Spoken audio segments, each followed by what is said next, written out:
अस्सलाम वालेकुम स्टूडेंट। उम्मीद है कि आप खैरियत से होंगे। हाजिर हूँ मैं करते स्टूडेंट। आज हमारा लेक्चर नंबर 3 है जो कि दूसरे चैप्टर से लेते हैं। आज हम स्टार्ट करेंगे theory, law and principle. Theory theory law and principle हम चेक करेंगे। थ्योरीज का जो वर्ड है थ्योरी, वो डिफरेंट नॉन साइंटिस्ट के यानी कि विद्वान से लिया गया है। जैसे हम पाकिस्तान स्टडीज में इस्तेमाल करते हैं थ्योरी को, जो हम पाकिस्तान स्टडी या सोशल स्टडीज में इस्तेमाल करते हैं थ्योरी को, तो असल में वो केस होता है एक के। तो ये एक केस होता है। साइंटिफिक जो थ्योरी होती है वो अलग हाथ यानी कि अलग हाथों से बनाया जाता है, उसको टेस्ट भी किया जाता है और उसको यानी कि नेचर फिनोमेना करके साइंटिफिक एविडेंस से यानी उसके लिए सबूत भी होते हैं कि फिर यहाँ की थ्योरी बनती है। थ्योरी जो होती है उसको ऑब्जर्व करके जो बनती है थ्योरी, उसको ऑब्जर्व करके डेटा जो कलेक्ट की जाती है, फिर उसके बाद एक्सपेरिमेंट करके फिर जाके थ्योरी बनती है। तो थ्योरी का हमें ये बताती है कि जो पास्ट में किया गया हुआ काम जो वो कहलाता है थ्योरी। और जो ला हमें ये बताता है कि जो फ्यूचर में होगा इसके मुताबिक तो ये होगा प्रेडिकेट, यानी फ्यूचर में जो होगा वो प्रेडिकेट कहलाएगा। तो थ्योरी हमें ये बताती है कि जो पास्ट में होने वाला काम था जो हो गया, तो वो थ्योरी कहलाती है। थ्योरी हम उसको थ्योरी को हम चेंज भी कर सकते हैं, क्योंकि हमें अगर थ्योरी को पहले वाली थ्योरी से दूसरी वाली थ्योरी सही हमें लग रही है तो थ्योरी को हम चेंज भी कर सकते हैं। इसकी एग्जाम्पल है थ्योरी ऑफ एवोल्यूशन। तो थ्योरी हमें यह बताती है कि ये बहुत सारे मरहलों से गुजरती है थ्योरी, फिर ऑब्जर्व करके एक्सपेरिमेंट करके फिर जाके यानी कि एविडेंस होते हैं जो अपने यानी कि वेरीफाई किए होते हैं, उसके बाद थ्योरी बनती है। तो थ्योरी हमें ये बताती है कि पास्ट में ये हुआ था और लॉ हमें ये बताता है कि फ्यूचर में ये होने वाला है। लॉ लॉ ये कांस्टेंट ही होता है, ये कांस्टेंट ही होता है नेचर में, यानी कि इफेक्ट ऑफ नेचर। और ये इरिफ्यूटेबल थ्योरी होती है, यानी कि चेंज कभी भी नहीं हो सकता। बायोलॉजी के जो शॉर्ट लॉज है, जैसे मैट्रिक में कुछ लॉज है, मेंडल्स लॉ, ऐसे थ्योरी हो गई थ्योरी ऑफ एवोल्यूशन। तो ये कुछ लॉ भी है। और नेचर में नेचर ऑफ लाइफ, यानी कि जो नेचर है वो चेंज होती रही है, चेंज होती जा रही है, तो हमें ये लॉ बताते हैं। ये थ्योरी ये थी और लॉ ये था। थ्योरी जो पास्ट में किया हुआ काम वो बताती है और लॉ वो बताता है कि जो फ्यूचर में होने वाला है। Data organisation and data analysis, इसकी हेडिंग थोड़ी चेंज करनी पड़ेगी। इधर पहले आएगा data collection, data organisation and data analysis. Data organisation, data analysis और डेटा कलेक्शन क्या होता है? जब डेटा कुछ लिया जाता है, जो इंफॉर्मेशन होती है उसको डेटा कहते हैं। किस पर यानी काम करके जो इंफॉर्मेशन हमें हासिल होती है उसको हम डेटा कहते हैं। डेटा वो कलेक्ट की जाती है, फिर एक तरतीब में रखते हैं तो उसको कहते हैं डेटा ऑर्गेनाइजेशन। फिर उस पर जो तरतीब रखते हैं उसको फिर रिसर्च करते हैं, फिर उसको कहते हैं डेटा एनालिसिस। तो सबसे पहले क्या था? Data collection, data organisation and data analysis. तो डेटा कलेक्शन में एक बार फिर से बता रहा हूँ, डेटा कलेक्शन क्या होता है? वो एक तरतीब में रखते हैं, फिर उसको डेटा ऑर्गेनाइजेशन कहते हैं। डेटा ऑर्गेनाइजेशन यानी कि ऊपर जो है रिसर्च करते हैं तो उसको डेटा एनालिसिस करते हैं। ये एक यानी कि टेबल में लिया जाता है, जैसे क्लास में रिजल्ट आता है तो यानी कि तरतीब में लिखते हैं, तरतीब में एक टेबल बना के लिखते हैं कि इसका इतना रिजल्ट आया था, आपका नाम लिखते हैं, फिर रोल नंबर, ये मार्क्स लिखते हैं, टोटल मार्क्स, ये सब टेबल में लिखते हैं। तो ये डेटा टेबल में भी हो सकती है और ग्राफ में भी हो सकती है। हमें नहीं लगता हमें नहीं लगता कि डेटा के कुछ पॉइंट्स यानी कि छोड़ लेने चाहिए जो हमें यानी कि अच्छे नहीं लगे।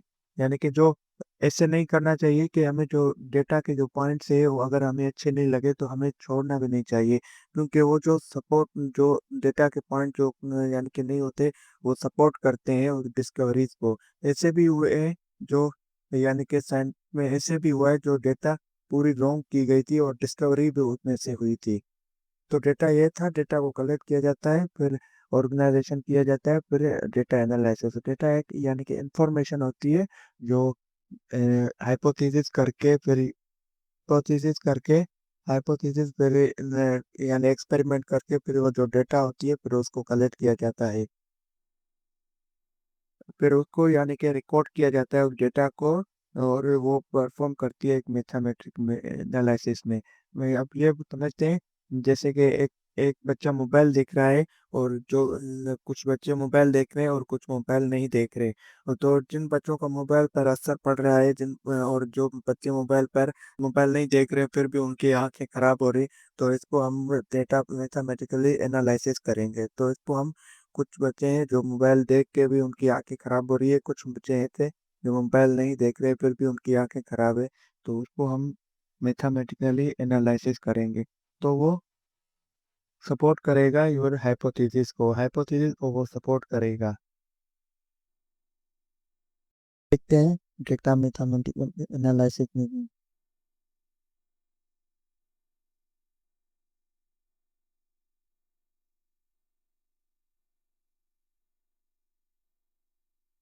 ये जो चार्ट बना हुआ है इसको हम बार ग्राफ कहते हैं, बार ग्राफ इसको कहते हैं। ये जो चार्ट बना हुआ है, तो इसको हमें हमें ये बताता है बार ग्राफ के, ये जो नंबर कुछ दिए हुए हैं, ये ये जो नंबर कुछ दिए हुए हैं, ये हमें मलेरिया के पेशेंट बताते हैं। मलेरिया के पेशेंट बताते हैं कि ये इस मंथ में हुए थे। ये जो नीचे नाम लिखे हुए, ये ये ये मंथ के नाम है कि जो 2016 से 2017 तक एक साल में कितने मलेरिया के केस यानी कि पेशेंट आए।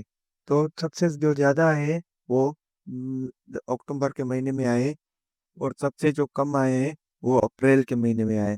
तो हम ये भी कह सकते हैं मलेरिया के जो यानी आता है तो वो बारिशों के मौसम की वजह से आता है। जब बारिशें होती है तो पानी खड़ा हो जाता है, फिर वो मच्छर ग्रोथ जो जल्दी करता है वो बारिश में पानी में करता है।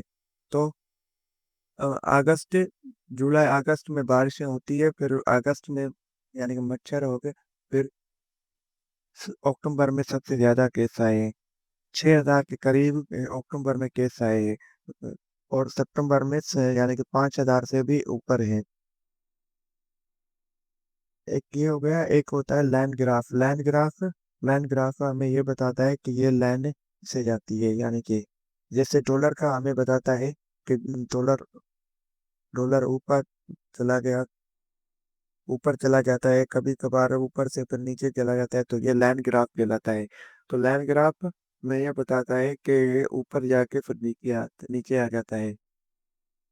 तो नंबर ऑफ मलेरिया पेशेंट सबसे ज्यादा आए से अक्टूबर के महीने में, और सबसे कम आए अप्रैल के महीने में। तो अब ये आइए दूसरा चार्ट देखते हैं। ये जो चार्ट है ये बाय चार्ट कहलाता है, बाय चार्ट। ये 2006 की इन्फेक्शन हुआ है डिजीज पाकिस्तान में, वो का बताता है। जो 2006 में यानी कि जो बीमारी आई है, वो सबसे ज्यादा एक्यूट रेस्पिरेटरी इन्फेक्शन आया है, जो यानी कि सांस की या नास का उसमें यानी कि सांस का आना जाना उसमें मुश्किल हो रहा था। तो दूसरे नंबर पे आई है मलेरिया। मलेरिया 16% है, और ये 15% है। रेस्पिरेटरी इन्फेक्शन ये 51% और मलेरिया 16%। डायरिया है डायरिया है 15%। डायसेंट्री है 8%। डायसेंट्री भी डायरिया की है, लेकिन इसमें ब्लीडिंग भी आता है। और इसके भी ये स्किन की बीमारी है, ये 7% है। तो ये हमारे 2000 यानी कि 2006 में जो डिजीज इन्फेक्शन हुआ था वो ना हुआ था कि, और अदर जो बीमारी है यानी कि अदर जो है वो 3% थी। तो ये था एक पाई चार्ट जिसमें ये बताया जाता है कि ये 51% एयर की वजह से, एयर हमें आज तक भी एयर की वजह से ज़्यादा होती है, क्योंकि एयर पोल्यूशन भी ज़्यादा है। जब मौसम का चेंज होता है तो हम बीमार भी जल्दी हो जाते हैं। तो डेटा को यानी डेटा जो एनालिसिस होते हैं उसके अलग अलग मेथड जो होते हैं, यानी कि जैसे रेशो एंड प्रोपोर्शन हो गया। और रेशो जो अप्लाई किया जाता है, रेशो अप्लाई टू वैल्यूज में किया जाता है।